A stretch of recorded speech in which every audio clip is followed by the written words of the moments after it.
അതുപോലെ നമ്മൾ കാണുന്നതാണ് ഈ വീഡിയോസിലൊക്കെ തന്നെ ഇതും നമ്മൾ വീഡിയോസ്, കാരണം നമ്മൾ ഈ ഔട്ട് സൈഡുള്ള കാര്യം ഒരുപാട് അങ്ങനെ കാണുന്നില്ല, നമുക്ക് ഫോണിലൂടെ കാണാൻ പറ്റുന്നല്ലോ.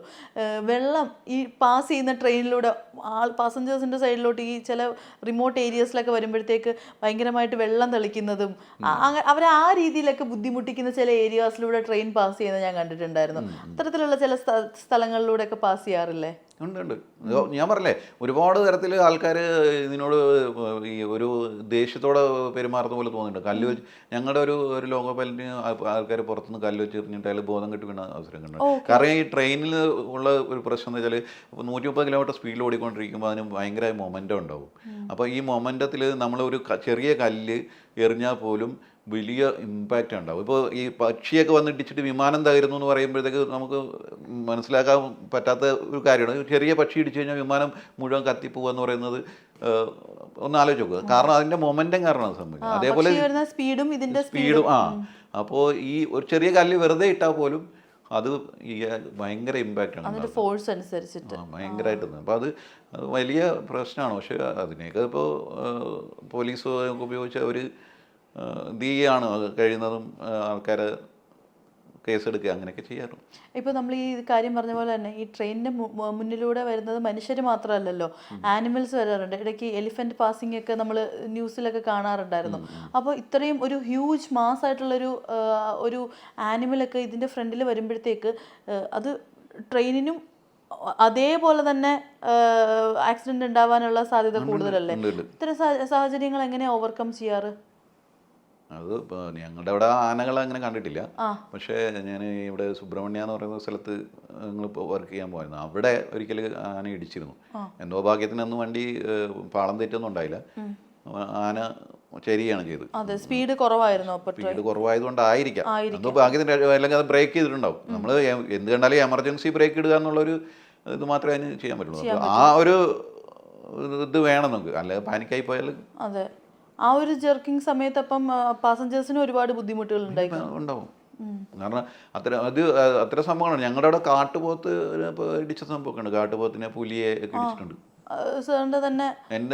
ഞാൻ ഇടിച്ചിട്ടുണ്ട് കാട്ടുപോത്തിനെ. പുലിയെ ഞാനല്ല ഇടിച്ചത്, പുലിയെ വേറെ എൻ്റെ കൂടെ ജോലി ചെയ്യുന്ന വേറെ ആളെ ഇടിച്ചത്.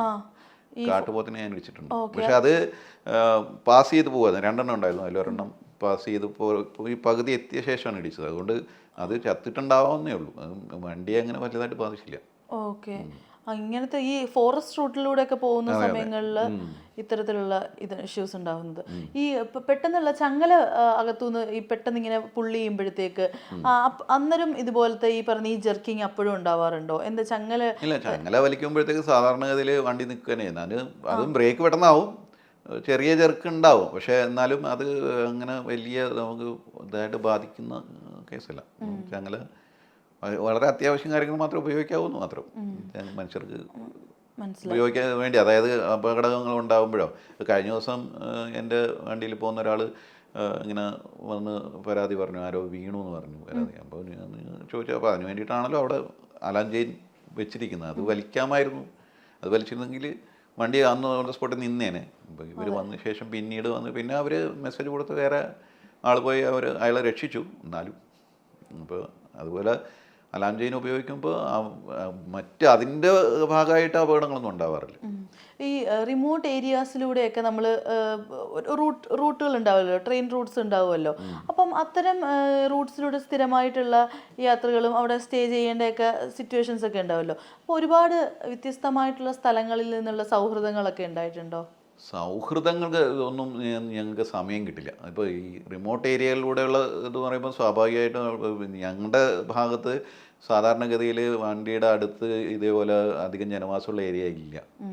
ഈ പ്രധാനപ്പെട്ട 2-3 സ്റ്റേഷൻ ഒഴിച്ച് ബാക്കിയുള്ള ഒരു ഇടത്തും ജനവാസം തന്നെ ഇല്ല. ചിലയിടത്തൊക്കെ വളരെ കാട് പിടിച്ച ഏരിയയാണ് ഉള്ളത്. അപ്പോൾ അവിടെ ഈ നമുക്ക് ഇതുണ്ടാക്കുന്നത് നമ്മൾ ഒറ്റപ്പെട്ട ഒരു അവസ്ഥയിലുണ്ടാവുക. അവിടെ കൊണ്ട് വണ്ടിയിട്ട് കാത്തു കിടക്കുക എന്നുള്ളത് മാത്രമേ ഉള്ളൂ.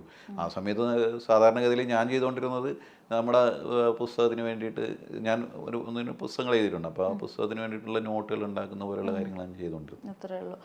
ഇതിപ്പോൾ നമ്മൾ കുറേ ഈ ആക്സിഡൻറ്റ് സ്റ്റോറീസും കാര്യങ്ങളൊക്കെ പറഞ്ഞെങ്കിലും രസകരമായിട്ടുള്ള അനുഭവങ്ങളും ഉണ്ടായിട്ടുണ്ടായിരിക്കുമല്ലോ ഒരുപാട് സ്ഥലങ്ങളിലൂടെ യാത്ര ചെയ്യുന്ന സമയത്ത്. അപ്പോൾ അത്തരത്തിൽ പല ഡിഫറെൻ്റ് ആയിട്ടുള്ള ഒരു കൾച്ചർ കണ്ട് ഇങ്ങനെയും കൾച്ചേഴ്സ് ഉണ്ടോ അല്ലെങ്കിൽ ഇങ്ങനെയും കാര്യങ്ങളുണ്ടോ എന്നൊക്കെ അത്ഭുതപ്പെട്ടു പോയ സിറ്റുവേഷൻസ് ഉണ്ടായിട്ടുണ്ടോ? ഒന്നാമത്തത് ഞങ്ങളുടെ ജോലി എന്ന് പറയുന്നത് ഒട്ടും രസകരമായ കാര്യമേ അല്ല. കാരണം വളരെ അലർട്ടായിരിക്കേണ്ട, എല്ലാ സമയത്തും വളരെ ജാഗരൂകനായിട്ട് ഇരിക്കേണ്ട ഒരു ജോലിയാണത്. ഒരു നിമിഷം പോലും നമുക്ക് ഏതെങ്കിലും രീതിയിൽ മറ്റ് ചിന്തകളോ അല്ലെങ്കിൽ നമ്മുടെ അടുത്തിരിക്കുന്ന അസിസ്റ്റന്റ് ലോ പൈലറ്റിനോട് സംസാരിക്കുക പോലും ചെയ്തു കഴിഞ്ഞാൽ ചിലപ്പോൾ അത് വലിയ അപകടത്തിന് കാരണമാവാം. അപ്പോൾ അതുകൊണ്ട് ഒരു രസകരം എന്ന് പറയുന്ന സാധനം ഞങ്ങളുടെ ജോലിയിൽ വളരെ അപൂർവമായിട്ട് സംഭവിക്കാറുള്ളൂ. അപ്പോൾ കുറേ നാൾ മുമ്പ് ഇതേപോലെ എനിക്കൊരു വാട്സപ്പ് ഇതുണ്ടായിരുന്നു, സെഷൻ ഉണ്ടായിരുന്നു. അപ്പോൾ അതിൽ അവർ ഇതേപോലെ ചോദിച്ചു രസകരമായ ഒരു അനുഭവം പറയാം. അപ്പോൾ രസകരമായ അനുഭവം ഞാൻ പറഞ്ഞപ്പോൾ എൻ്റെ അടുത്തിരുന്ന എൻ്റെ ഭാര്യയും മക്കളെല്ലാം കൂടെ എന്നെ ഇനി വഴക്ക് പറയാനൊന്നും ബാക്കിയില്ല. കാരണം അത് അത്ര രസകരമൊന്നും ആയിരുന്നില്ല. അത് സംഭവിച്ചത് നിങ്ങൾക്ക് രസകരമായിട്ട് അനുഭവിക്കാൻ സാധ്യതയില്ല, എന്നാലും പറയാം. കാരണം ഞങ്ങളുടെ കൂടെ ഈ അവിടത്തുകാരായിട്ടുള്ള കുറേ ആൾക്കാർ വർക്ക് ചെയ്യുന്നുണ്ട്. ലോക്കോ പൈലറ്റ്സായിട്ടും അസിസ്റ്റന്റ് ലോക്കോ പൈലറ്റ്സായിട്ടും. അപ്പോൾ വണ്ടിയിൽ പോകുന്ന വഴിക്ക് ഇങ്ങനെ ഞങ്ങളുടെ ആ ഭാഗത്ത് പശുക്കളെയൊക്കെ അവർ അഴിച്ചു വിടുക ചെയ്യാം.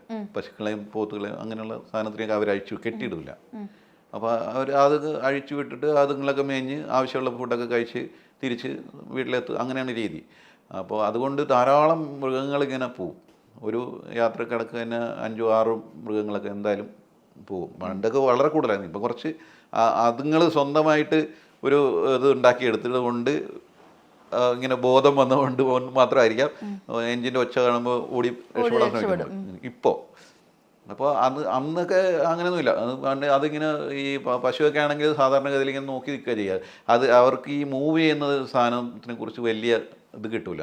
ട്രെയിൻ പ്രത്യേകിച്ചും ട്രെയിൻ നിങ്ങളാണെങ്കിലും നമ്മൾ പോയി നോക്കി നിന്ന് കഴിഞ്ഞാൽ അത് മൂവ് ചെയ്യുന്നതായിട്ട് നമുക്ക് നേരെ നിന്ന് നോക്കിക്കഴിഞ്ഞാൽ അനുഭവപ്പെടത്തില്ല. മനസ്സിലായി. അതിങ്ങനെ ശരിക്കും വന്നുകൊണ്ടിരിക്കുന്നുണ്ട്, അതിൽ മൂവ് ചെയ്യുന്നുണ്ടെന്നുള്ള ഈ ശരിക്കുമുള്ള ഓസിലേഷൻ ഇല്ലാത്തതുകൊണ്ട് നമുക്ക് അത് മൂവ് ചെയ്യുന്നതായിട്ട് തോന്നില്ല.